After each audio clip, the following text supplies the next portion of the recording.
नमस्कार। मैं डॉक्टर सुशील कुमार शर्मा से आचार्य इतिहास राजकीय महाविद्यालय गुढ़ा। आज हम मध्यकालीन भारत में दिल्ली सल्तनत के अधीन शासक हुए मोहम्मद बिन तुगलक की गई नीतियों या उसकी योजनाओं की चर्चा करेंगे जो कि असफल रही और उन्हीं के कारण उसे इतिहास में पागल बादशाह के नाम से भी जाना जाता है। सबसे पहली तो थी उसकी राजधानी परिवर्तन की नीति। कहा जाता है कि उसने 2 बार राजधानी परिवर्तन किया और राजधानी परिवर्तन में दिल्ली से दौलताबाद वह ले गया अपनी राजधानी को, और इस राजधानी परिवर्तन में उसने न केवल राजधानी के कार्मिक प्रशासन को ही परिवर्तित किया, अपितु संपूर्ण जनता को वहाँ पर ले गया। यहाँ तक कि कहा जाता है कि पशु और मवेशियों तक को वो ले गया, और कुछ समय बाद में उसे लगा कि यह निर्णय उसका सही नहीं है, तो वहाँ से वापस ले आया। कहते हैं कि कुछ तो पशु और मवेशी जाते मर गए, कुछ आते मर गए। जनता भी जाते परेशान हो गई, आते परेशान हो गई, हताहत भी हुई।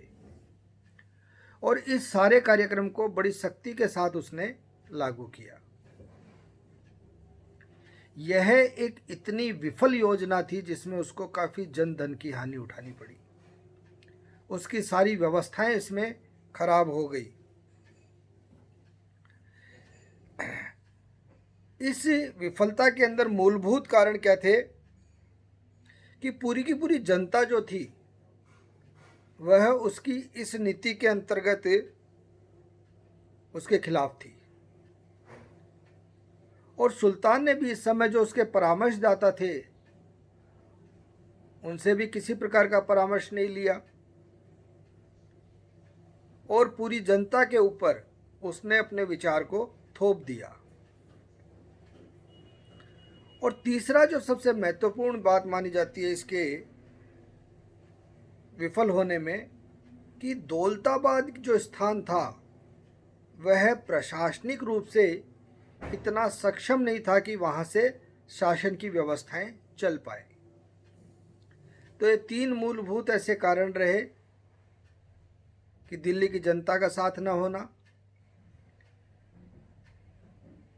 सुल्तान के द्वारा किसी से परामर्श न लेना, और तीसरी जो चीज़ थी कि दौलताबाद का प्रशासनिक रूप से किसी भी प्रकार से समर्थ न होना कि वहाँ से वो कार्रवाई की जा सके।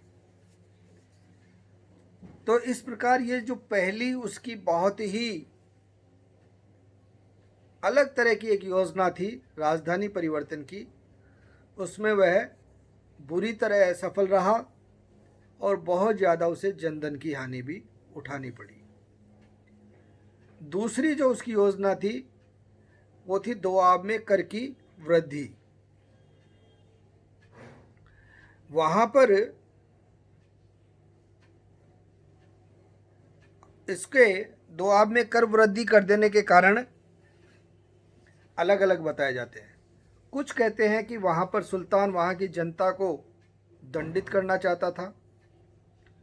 कुछ का मानना है कि ऐसा नहीं था, दोआब का क्षेत्र बहुत ज़्यादा उपजाऊ था और अपनी आर्थिक व्यवस्था को मजबूत करने के लिए वहाँ पर उसने कर में वृद्धि करी थी।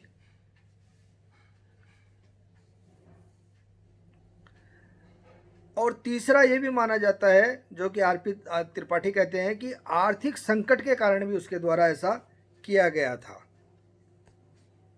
लेकिन यह योजना आर्थिक व राजनीतिक ओर से यह योजना पूरी तरह अनुपयुक्त थी, अनुचित थी, और इसके कारण यह पूरी तरह फ्लॉप हुई। पहला ये कारण था। दूसरा, प्राकृतिक कारण भी उसके साथ में ऐसे रहे। और तीसरा, जो उस समय रेवेन्यू कलेक्ट किया करते थे, कर का संग्रहण करते थे, उन अफसरों की स्थिति भी ऐसी रही, अफसर भी भ्रष्ट थे, उनके द्वारा भी इसका दुरुपयोग किया गया। और चौथा, जनता का पूरी तरह से इसमें अविश्वास था। तो यह दूसरी बड़ी असफल योजना थी जो कि उस समय मोहम्मद बिन तुगलक के द्वारा लाई गई और पूरी तरह असफल रहा। दो आब में कर की वृद्धि। कर की वृद्धि में अपन ने चर्चा करी कि आर्थिक दृष्टि कमज़ोर होने के कारण, उपजाऊ क्षेत्र होने के कारण, और तीसरा एक भाग ये भी बताया जाता है कि वहाँ की जनता को दंडित करना चाहता था। कुछ इतिहासकारों का ये मानना है। ये मूलभूत कारण थे और उसके फेल होने के कारणों की भी अपन ने समीक्षा करी कि वहाँ पर भ्रष्ट अफसर थे, जनता का विश्वास नहीं था, प्राकृतिक कारणों से और राजनीतिक दृष्टि से भी योजना अनुचित थी। ये मूलभूत इसके कारण रहे और पूरी तरह ये योजना विफल रही। तीसरी जो उसकी महत्वपूर्ण योजना थी वह थी सांकेतिक मुद्रा का प्रचलन, जो सबसे बड़ी मूर्खता की कहानी उस समय कहा जाता है। देखिए, तत्कालीन समय जो मुद्राएं चलती थी वह स्वर्ण व चांदी में चला करती थी, या शासक की बहुत आर्थिक स्थिति कमजोर होती थी तो ताम्र अवस्था में वो चला करती थी। लेकिन उस समय आर्थिक स्थिति अच्छी थी, स्वर्ण और चांदी की मुद्राएं चला करती थी। इस समय मोहम्मद बिन तुगलक के द्वारा सांकेतिक मुद्रा में चमड़े की मुद्रा चला दी गई। चमड़े की मुद्रा चलाने से समाज में जो भी मुद्राएं थी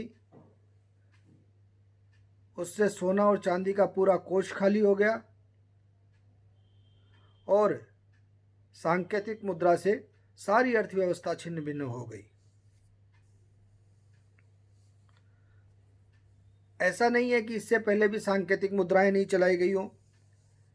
13वीं शताब्दी के अंत में चीनी सम्राट कुबलाई खान ने चाओ नामक कागज की मुद्राएं चलाई और फारस में गई खाटू ने 1294 में पेड़ों की छाल से बना सिक्का चलाया। बर्नी कहते हैं कि सुल्तान द्वारा अपनी मर्जी से ही लागू किया गया। फरिश्ता कहते हैं सैन्य उद्देश्य से किया गया। हाजी उदबीर कहते हैं स्वर्ण एकत्रित करने हेतु किया गया। ईश्वरी प्रसाद कहते हैं चांदी की कमी के कारण किया गया। लेकिन इससे राजकोष में बहुत ज़्यादा घाटा हुआ। तो ये तीन तो मूलभूत ऐसी योजनाएं थी जो कि पूरी तरह विफल रही। साम्राज्य को पूरी तरह इन योजनाओं ने आघात पहुंचाया और साम्राज्य को नुकसान पहुंचाया। लेकिन कुछ योजनाएं और थी जो भी उसके निरंतर विरोध में गई। चौथी जो योजना थी वह थी कृषि विभाग की स्थापना। मोहम्मद बिन तुगलक के द्वारा कृषि विभाग की स्थापना की गई, जिसे दीवाने को ही नाम दिया गया। उसके द्वारा राज्य की ओर से इस कृषि विभाग को आर्थिक सहयोग दिया गया और लगभग 2,70,000 रुपये उनके द्वारा व्यय किए गए। इसकी देखरेख के लिए बहुत से पदाधिकारी नियुक्त किए गए, किंतु यह प्रयोग पूरी तरह विफल रहा। उस विफल रहने के कारण क्या थे कि इसके लिए जो 60 मील का क्षेत्र चुना गया था वह पूरी तरह उपजाऊ क्षेत्र नहीं था। इस योजना को लागू करने में, इसके संबंध में जो भी अधिकारी लगाए गए, विशेषज्ञ लगाए गए, उन्हें किसी भी प्रकार से कृषि का अनुभव नहीं था, जो एक बहुत बड़ी कमी रही इसके अंदर। और यह व्यवस्था जो लागू की गई थी, इस व्यवस्था को लागू करने के लिए जो समय अंकित किया गया था 3 वर्ष का, वह बहुत कम रहा, जिसके कारण भी ये व्यवस्था फेल हो गई। और चौथा जो मूलभूत कारण था कि इस व्यवस्था में जितने भी कर्मचारी थे वो भ्रष्ट थे, उनकी नीयत प्रारंभ से ही खराब थी। इसलिए शासक को, राजा को, सुल्तान को केवल आर्थिक नुकसान हुआ और कृषि विभाग में किसी भी प्रकार का सुधार संभव नहीं हो पाया और कृषि व्यवस्था में कोई भी उन्नति नहीं हो पाई। एक और उसके द्वारा खुरासान पर चढ़ाई करने की योजना बनाई गई। एक योजना और बनाई गई, पांचवी योजना उसकी। खुरासान मध्य एशिया का क्षेत्र था जहाँ की शोचनीय आंतरिक स्थिति से लाभ उठाकर मोहम्मद बिन तुगलक ने उस पर अधिकार करने का अपना मन बनाया। 3,70,000 सैनिकों की उसके द्वारा सेना तैयार की गई, एक बहुत बड़ी सेना तैयार की गई। उसके लिए राजकोष से बहुत व्यय किया गया, लेकिन उसी समय मिस्र के शासक ने खुरासान से संधि कर ली और उसके सरदारों की उसके द्वारा हत्या कर दी गई। ऐसे में खुरासान को जीतने की जो मोहम्मद बिन तुगलक की योजना थी वह पूरी की पूरी अधर में रह गई और बहुत ज़्यादा आर्थिक हानि उसको उठानी पड़ी।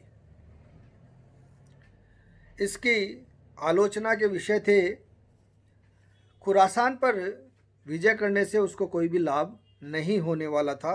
पहला, दूरस्थ प्रदेश होने के कारण इस पर अधिकार कर लेने पर भी वह अपनी स्थिति वहाँ पर लगातार नहीं बनाए रख सकता था। और जो मूलभूत चीज़ थी कि जनता पहले से ही सुल्तान की अन्य योजनाओं से बहुत ज़्यादा दुखी थी, परेशान थी।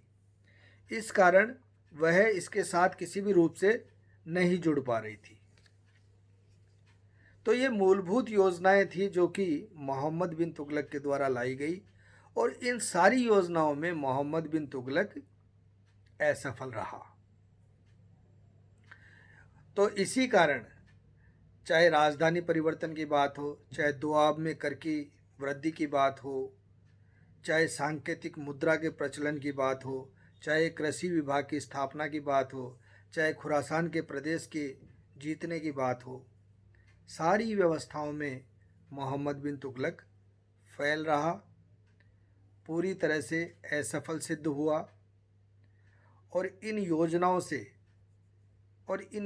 को जिस शक्ति से उसने लागू किया, अतार्किकता के साथ में भी, तो जो उसकी जनता थी वही उसके खिलाफ हो गई। जनता ने उससे सहयोग करना बंद कर दिया।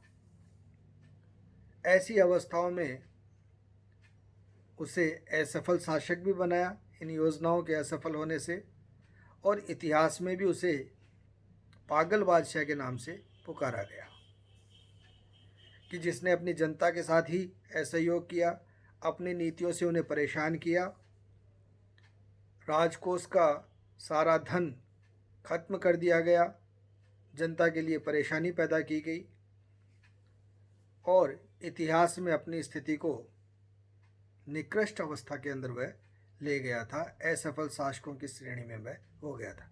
तो ये मूलभूत योजनाएं थी जिनके असफल होने के कारण मोहम्मद बिन तुगलक को पागल बादशाह के नाम से भी जाना जाता है और उसे शासन प्रणाली में असफल शासक के रूप में मध्यकाल में देखा जाता है। धन्यवाद।